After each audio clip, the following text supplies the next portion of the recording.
Hello hello, moi c'est Julie Fedida et j'aide les femmes à perdre du poids tout en développant leur estime et leur confiance en elles. Changer son dialogue intérieur. Aujourd'hui, j'ai décidé de parler du dialogue intérieur et comment on peut le changer positivement. Donc le dialogue intérieur, ça représente toutes les choses que l'on se dit à soi-même. Ça peut être des observations que l'on a sur notre environnement, des réflexions qu'on a sur une situation, et c'est aussi les mots qu'on se dit à soi-même et envers soi-même.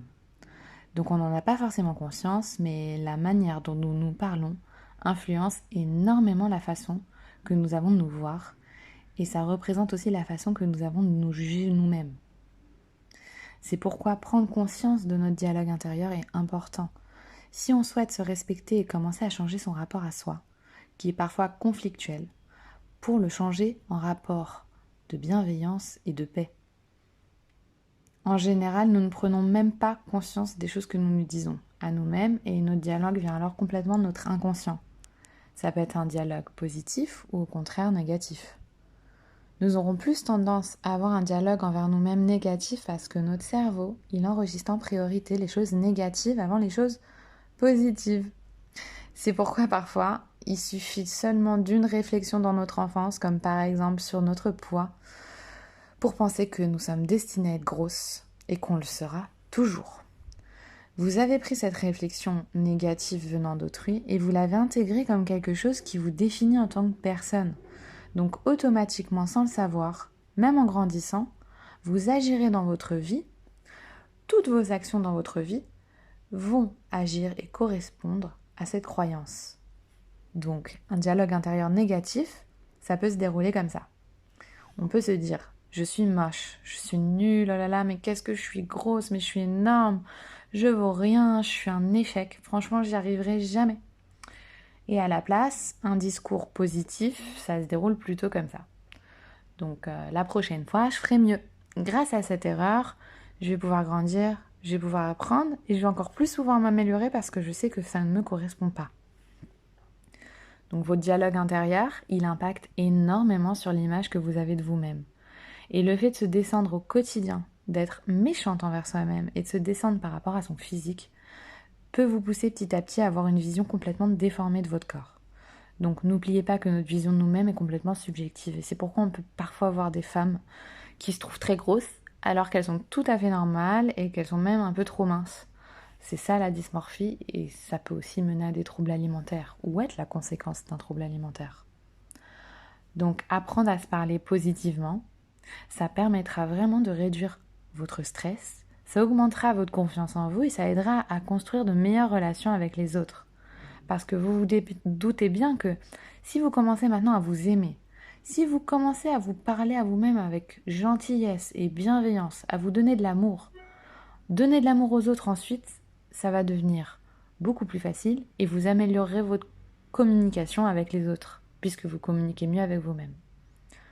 Donc si vous êtes plutôt du genre à voir seulement ce qui peut se passer de mal ou que tout est blanc ou noir et jamais gris, vous aurez du mal à amener du positif dans votre discours intérieur.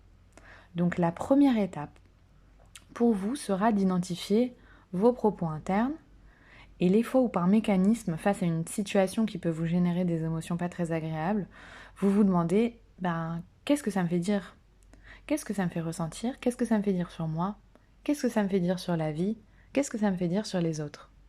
Donc par exemple, ça va être mon exemple de la perte de poids. Vous vous lancez dans un régime complètement drastique. On le sait, il n'existe pas de raccourci dans la perte de poids. Avec un régime drastique, vous aurez tendance à avoir très très faim, vous allez perdre très vite et vous allez craquer et reprendre tout le poids, voire plus. Et pourtant, quand vous vous lancez dans ce type de régime trop difficile, ça sera complètement normal de craquer, de ne pas réussir sur la durée. Vous allez craquer, vous allez échouer dans ce régime et vous allez vous dire « j'ai encore échoué, je suis nulle, je suis destinée à être grosse, mais mincir est impossible. Être grosse est une fatalité, je n'arrive jamais à tenir un régime. » Il faut comprendre d'abord que vous avez utilisé une méthode pour perdre du poids qui est mauvaise, qui est incorrecte. Donc si vous le compreniez dès le départ, vous ne seriez jamais lancé dans ce régime si bête, si farfelu. Et une fois lancé, si vous aviez pris conscience en chemin de ça, sur ce régime, et que ce type de régime n'est en rien une solution, vous vous diriez, bon, bah d'accord, ce régime, il n'est pas pour moi, qu'est-ce que je peux apprendre de ça? J'apprends que faire un régime drastique, c'est mauvais, qu'il ne m'amènera jamais des résultats escomptés et que je ne pourrai jamais tenir dans la durée. Mais à la place de ça, vous allez vous descendre encore et toujours. Vous faites des montagnes russes émotionnelles et une fois bien bien triste, vous déciderez de vous relancer avec encore plein d'espoir, plein d'illusions, dans un autre régime encore plus débile que le premier. Donc, les choses à faire pour se sortir de là, comme on l'a dit, c'est avant tout d'identifier comment vous vous parlez. Si vous vous parlez mal avec vous-même, si vous vous jugez mal, le simple fait d'identifier ce discours va vous permettre de prendre déjà du recul par rapport à votre situation. À ce moment-là, essayez de comprendre qu'est-ce que vous avez comme émotion. Qu'est-ce que ça vous fait comme émotion en vous, cette situation? Est-ce que vous avez de la frustration? Est-ce que vous avez de la colère? Est-ce que vous avez de la déception? Recevez et accueillez cette émotion et ces émotions. Parce que les émotions, elles sont là pour être accueillies. Elles ne sont pas là pour être battues. On n'est pas là pour se battre contre nos émotions. On est là pour les accueillir et comprendre que si on a des émotions, c'est que notre inconscient, notre âme est en train de nous faire passer un message.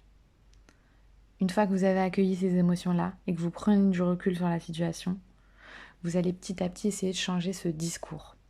Donc, comme on l'a dit plus tôt, que ce régime, il n'est pas pour moi parce qu'il est tout simplement bête et pas adapté. Donc, ce n'est pas moi qui suis nulle. Ce n'est pas moi qui suis bête, ce n'est pas moi qui suis incapable. C'est la méthode que j'ai utilisée qui est bête et qui ne me convient pas. Donc, maintenant, à partir de maintenant, je vais essayer de trouver une méthode qui va me faire mincir sans frustration et avec laquelle je vais pouvoir tenir dans la durée. Vous pouvez aussi, pendant quelques jours, noter dans un petit cahier toutes les phrases que vous vous dites à vous-même. Et vous allez essayer de repérer dans quelle situation vous commencez à vous parler mal, quelle situation vous pousse à avoir des émotions négatives et quelle situation vous pousse à justement avoir ce dialogue intérieur vraiment négatif, en vous jugeant mal et en n'étant pas bienveillante envers vous-même. Donc vous allez essayer de repérer ces situations et de vous dire tout d'abord, est-ce que ma réaction est disproportionnée? Est-ce que ma manière de réagir, elle est disproportionnée? Est-ce que ce que je pense de cette situation, c'est vraiment ce que je pense moi, ou est-ce que c'est ce que je pense parce que mon entourage a pu me dire à l'époque des choses sur cette situation négative? Est-ce que c'est des pensées à moi, ou est-ce que c'est des pensées que j'ai apprises et acquis via autrui? Et surtout, quelle croyance se cache derrière ça? C'est-à-dire que quand vous échouez un régime qui est drastique, quelle croyance se cache derrière quand vous vous dites que vous êtes nul, que vous êtes destinée à être grosse? Qui vous a dit dans votre vie que vous étiez grosse? Est-ce que c'est vous, ou est-ce qu'on vous l'a déjà dit? Moi, par exemple, j'avais 10 ans. La première fois que on m'a fait une remarque sur mon physique, que j'étais encore enfant, c'était mon médecin. Il a dit à ma mère que j'étais bien grassouillette. Et moi, j'ai dit, ça veut dire quoi, grassouillette, maman? Et ma mère m'a répondu, ça veut dire grosse. Et à partir de ce moment-là, je me suis définie, moi, Julie, en tant que grosse, et j'ai commencé à enclencher tout ce mécanisme vicieux envers moi-même, déjà depuis la petite enfance. Donc ma croyance, à moi, qui m'a amenée au surpoids, qui m'a amenée à penser toute ma vie que j'étais grosse, venait déjà de là. La première réflexion qu'on m'a dit, c'était pas moi qui avais dit que j'étais grosse, c'était pas moi qui avais vu, que je m'étais pas vue dans le miroir et je me trouvais pas grosse. C'est quelqu'un de l'extérieur qui avait défini que j'étais grosse. Et lorsqu'on commence à comprendre ça, lorsqu'on commence à comprendre d'où vient cette croyance, c'est là qu'on va pouvoir être capable de la casser et de se dire, mais en fait, non, je suis pas grosse. Et même si je suis grosse, et même si je suis en surpoids, ça veut pas dire que je suis destinée à être grosse. Pourquoi ça serait autrui qui va définir qui je suis? Vous êtes la seule personne à pouvoir définir qui vous êtes. Moi, j'ai décidé et j'ai défini que j'étais une sportive. J'ai commencé à faire du sport et j'ai senti mon âme de sportive. J'étais obèse et j'ai été allée faire ma formation de coaching sportif. J'aurais pu ne pas la faire en me disant je vais pas arriver là-bas, je suis obèse, on va se foutre de moi. Mais non, puisque mon intérieur est sportif. J'ai mon âme de sportive et c'est en intégrant mon moteur à l'intérieur de moi-même, c'est en intégrant et en étant alignée avec qui je suis vraiment que mon physique a changé. Parce que j'ai cassé cette croyance d'être grosse. J'ai cassé cette croyance que je ne suis pas sportive, je suis allergique au sport. Je ne connaissais pas le sport. Comment je peux savoir si je suis allergique si je n'ai jamais essayé, si je ne me suis pas donné les moyens? Et à partir du moment où vous allez commencer à croire en vous, à partir du moment où vous allez commencer à vous dire des belles choses sur vous, que vous êtes capable de vous dire mais pourquoi pendant tant d'années je me suis infligé tant de mal à croire que j'étais pas capable de faire ci ou ça, j'étais pas capable de bien manger, j'étais pas capable de sortir, aller marcher plus, tout ça parce que dans mon enfance, dans mon entourage, ou même moi, je me dis à moi-même des choses méchantes. Donc, si je fais ce podcast aujourd'hui, c'est tout ce que je raconte aujourd'hui, c'est vraiment pour que chacune d'entre vous, et chacun d'entre vous, s'il y a des hommes qui m'écoutent, preniez conscience que la manière dont vous vous parlez, c'est ce qui importe peut-être le plus. Si un jour vous voulez changer physiquement, si vous voulez perdre du poids, c'est avant tout à l'intérieur qu'il faut changer. C'est avant tout à l'intérieur qu'il faut se dire que vous êtes capable de tout réaliser. Il faut analyser les choses que vous pouvez changer et tout transformer en positif, comprendre que tout est dans vos mains, que vous avez le pouvoir de changer les choses et que vous êtes la seule personne à pouvoir décider de ce que vous pouvez devenir ou non.